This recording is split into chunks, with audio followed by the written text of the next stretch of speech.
दोस्तों, क्या आप भी इस तरीके से हैंगिंग बास्केट में प्लांट को ग्रो करना चाहते हैं? कम स्पेस में बहुत सारे पौधों को लगाना चाहते हैं? तब आप इस वीडियो को पूरा आखिर तक देखिएगा। आज मैं आपको बताऊंगा कि हैंगिंग बास्केट के लिए पॉटिंग मिक्स कैसे बनाते हैं, इन्हें कितने इंच के बास्केट में लगाया जाता है, और जानने के लिए पूरा आखिर तक देखिएगा।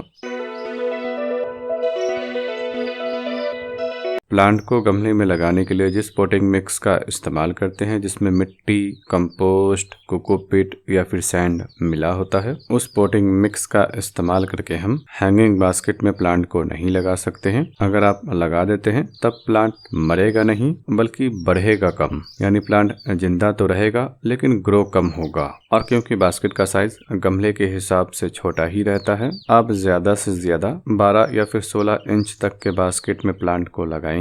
अधिकतर तो 8-10 इंच के बास्केट में ही प्लांट को लगाते हैं। और क्योंकि आप प्लांट को मिट्टी में लगा रहे हैं, तब आपको पानी बार बार देने की जरूरत पड़ेगी। मिट्टी कंप्रेस होने के बाद रूट को फैलने के लिए जगह कम मिलेगी, और जिस कारण से रूट की ग्रोथ कम और शूट की भी ग्रोथ कम होगी।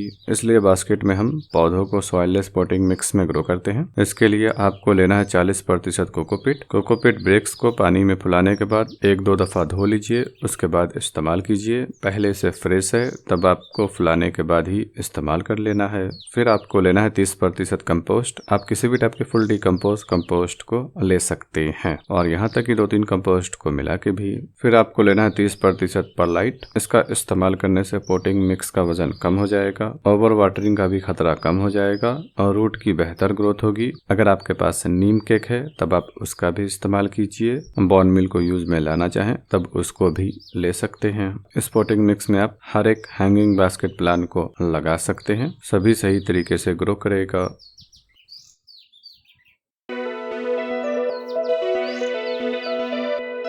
इसके अलावा जो प्लांट इजी टू ग्रो है, उसको लगाने के लिए आप 80% कोकोपीट, और उस कोकोपीट में आपको 20% किसी भी टाइप के फुल डिकम्पोज कंपोस्ट को ले लेना है। और नीम केक है तब आप उसका भी इस्तेमाल कीजिए।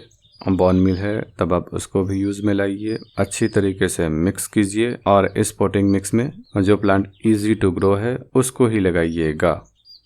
बेहतर यही है कि आप इस पॉटिंग मिक्स का इस्तेमाल कीजिए। परलाइट आपको महंगा पड़ता है, तभी आपको इस पॉटिंग मिक्स का इस्तेमाल करना चाहिए। आप किसी भी टाइप के हैंगिंग बास्केट का इस्तेमाल कर सकते हैं। जिन पौधे की जड़ की गहराई कम होती है उन्हें शैलो बास्केट में लगाइए। जिनकी गहराई ज़्यादा होती है उन्हें उस हिसाब से 8-10 इंच गहराई वाले बास्केट में लगाइए। जो प्लांट परमानेंट होता है उस प्लांट को 8 इंच से लेकर 14-15 इंच तक के बास्केट में लगा लीजिए। जिस पौधे की ग्रोथ धीमी होती है, उन स्लो ग्रोथ वाले प्लांट को आप 4-5 इंच के बास्केट में भी लगा सकते हैं। फिर ग्रोथ के हिसाब से उनको रिपोर्ट कर दीजिएगा। सीजनल पौधों को भी आप लगा सकते हैं। पिटोनिया जैसे सीजनल प्लांट को 8 से 12 इंच तक के बास्केट में लगाना चाहिए। पेंजी के एक पौधे को 4-5 इंच के बास्केट में, और 3 प्लांट को 10 इंच तक के बास्केट में लगा सकते हैं। एम्पैसन को भी लगा सकते हैं 8-10 इंच तक के बास्केट में, और बिना भी बास्केट में खूबसूरत दिखाई देता है।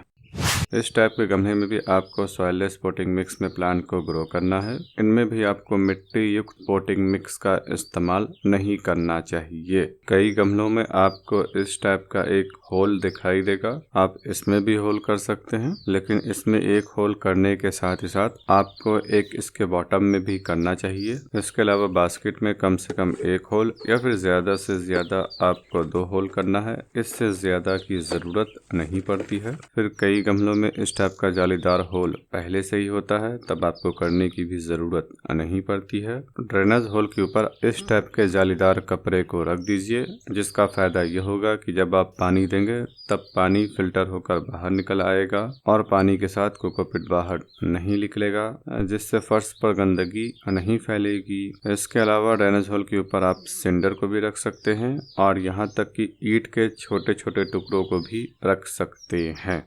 जब आप गमले में प्लांट को लगाएं तब कम से कम आधे इंच जगह को पानी देने के लिए रहने दीजिए। 1/2 इंच से ज्यादा रखने की जरूरत नहीं है। आपसे रिक्वेस्ट है कि चैनल को सब्सक्राइब कर दीजिए और बेल आइकन को दबाकर ऑल पर क्लिक कर दीजिए।